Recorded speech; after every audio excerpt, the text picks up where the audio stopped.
Hello guys, dito tayo ngayon sa Abrio. Kami ay nag-walk through. Site visit lang namin yung mga drainage system dito sa loob ng Nuvali.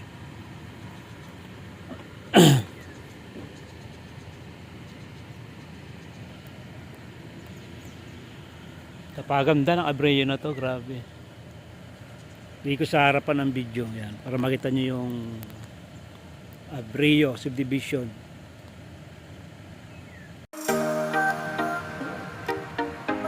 Ganda na daing puno, sariwa rito ang hangin.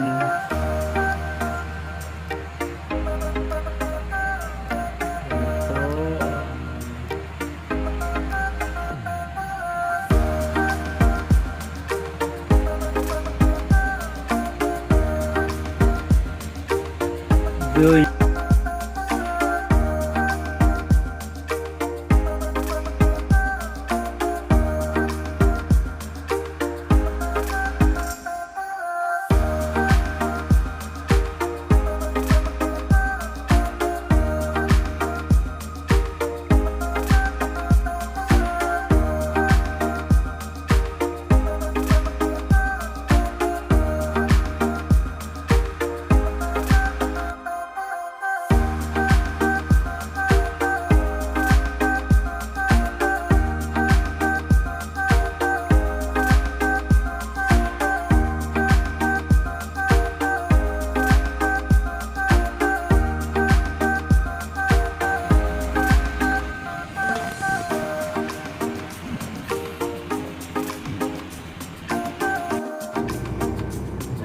tayo.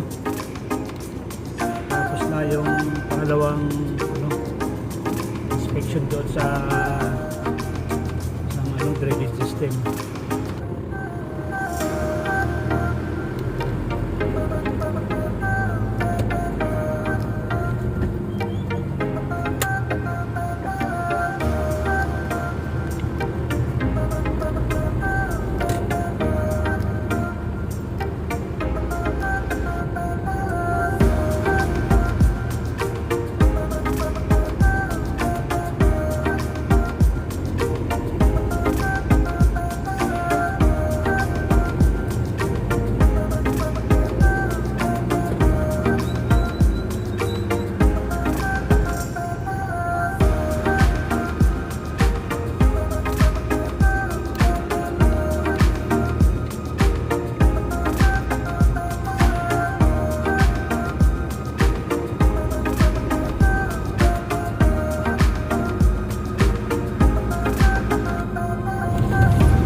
Yun yung pangatlong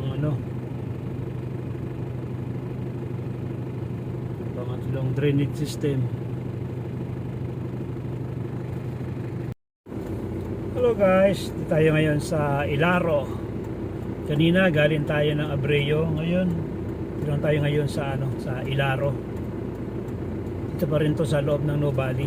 Yung mga subdivision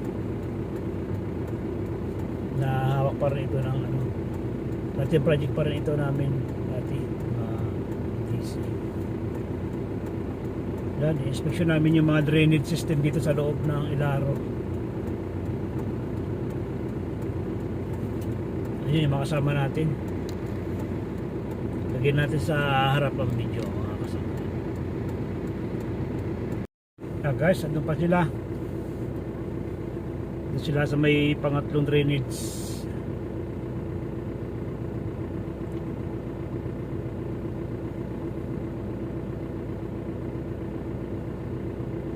Time check, ang oras po natin ay 11:38. Tatanghalian na. Break time namin tong 11:30 na to eh. Overtawad.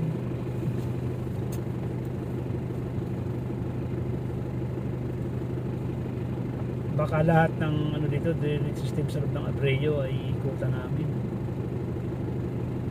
O baka ano to, change na baka barado yung mga ano dito, drainage system dito, mga drainage dito sa Abreu. Mangilan-gilan na pa lang ang bahay dito sa ano, loob ng Abreu. Mangilan-gilan pa lang kaso lang malalaki ang bahay dito sa Abreu. Ang mga nakatira dito ay mga manyaman. Mga manyaman, marami silang pera, marami silang atik. Yan. Ang lupa dito ay milyones. Pag nagpatayo ka ng bahay dito sa loob ng Abreu ay milyones din ang halaga ng bahay. Kailan ka tayo dito makakabili ng lupa sa loob ng Abreu? Siguro sumasahod ka rito ng 500,000 monthly para makabili ka ng lupa, pagpatayo ka ng bahay dito sa loob ng Abreu. Kailangan siguro tumaya ka sa loto. Kasi di tayo tumataya eh. Di bawal yan, bawal. Pagkasugal, bawal talaga yan. Kailangan dito ang position mo sa company, ano ka, Vice President ng company or CEO. Yan ang mga sahod dyan, yung mga 500,000.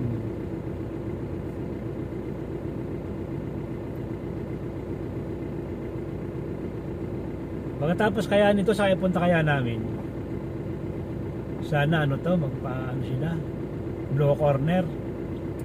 Tanghalian na, magpa-blow corner naman kaya after nitong walkthrough na to. Yun pa sila eh, oh. Nag-meeting pa sila doon. Ayun na gasin mo na ulit, pabalik na ulit sa sasakyan at tayo paalis na.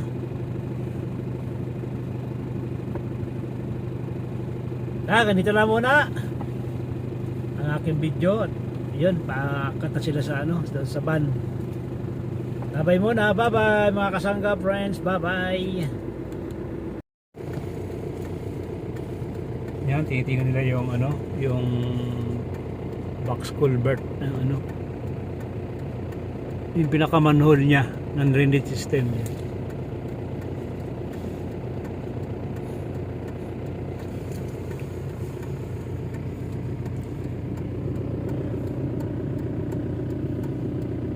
Grabe, ganda sa loob, daing puno. Sariwa talaga hangin dito. Ito po ito sa Nuvali, Santa Rosa, Laguna.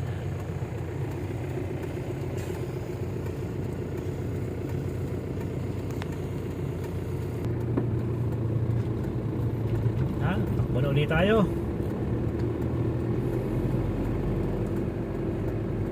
Puntahan natin tong loob ng Abreu na to. Daing puno.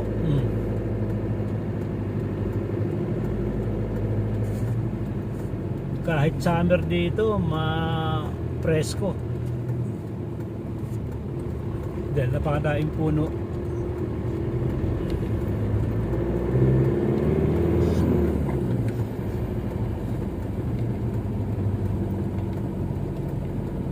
Sundan lang natin yung mobile ng security guard.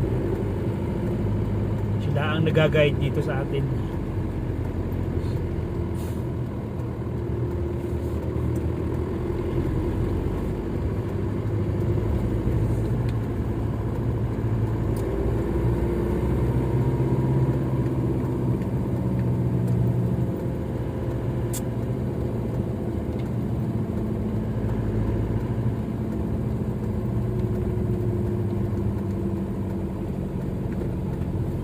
kaunti pa lang ang bahay dito.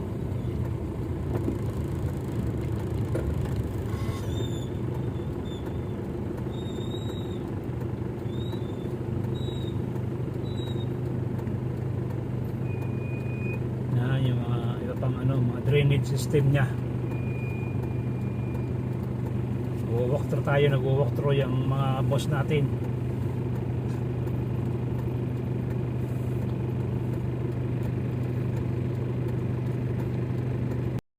Ayun pa sila, nagbi-meeting pa ron.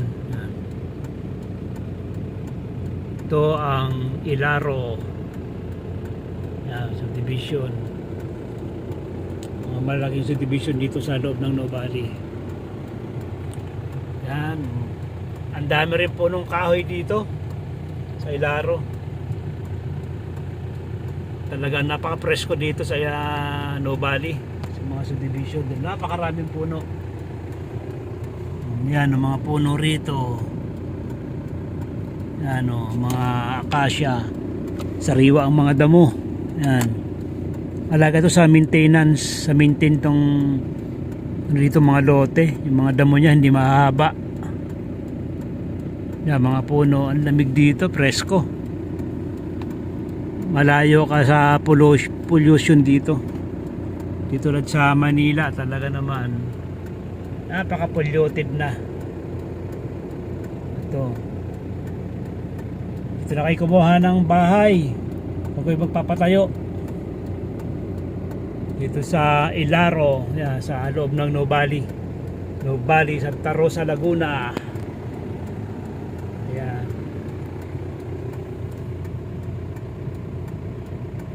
Sinala natin sila, hindi mga kasama ko.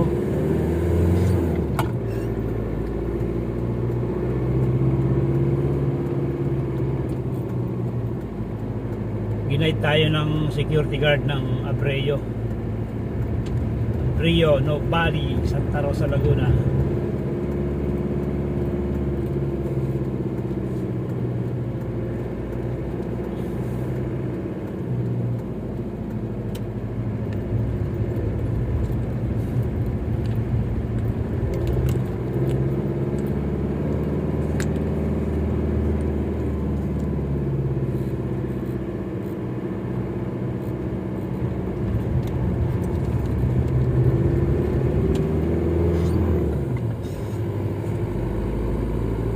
Ayun, wala na pasok ang loob na ito, Abreo na to.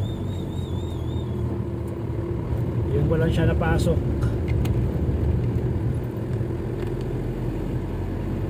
O konti pa lang ang dito nakatira sa Abreo. Pero mga dito, mga mayayaman ang tao rito. So, tayo sa creek. Ito yung binibisin itong creek na to. Dahil dito i-connect yung mga drainage system dito sa loob ng subdivision na to. Wala doon sa labas kanina, dito i-connect yung mga drainage system.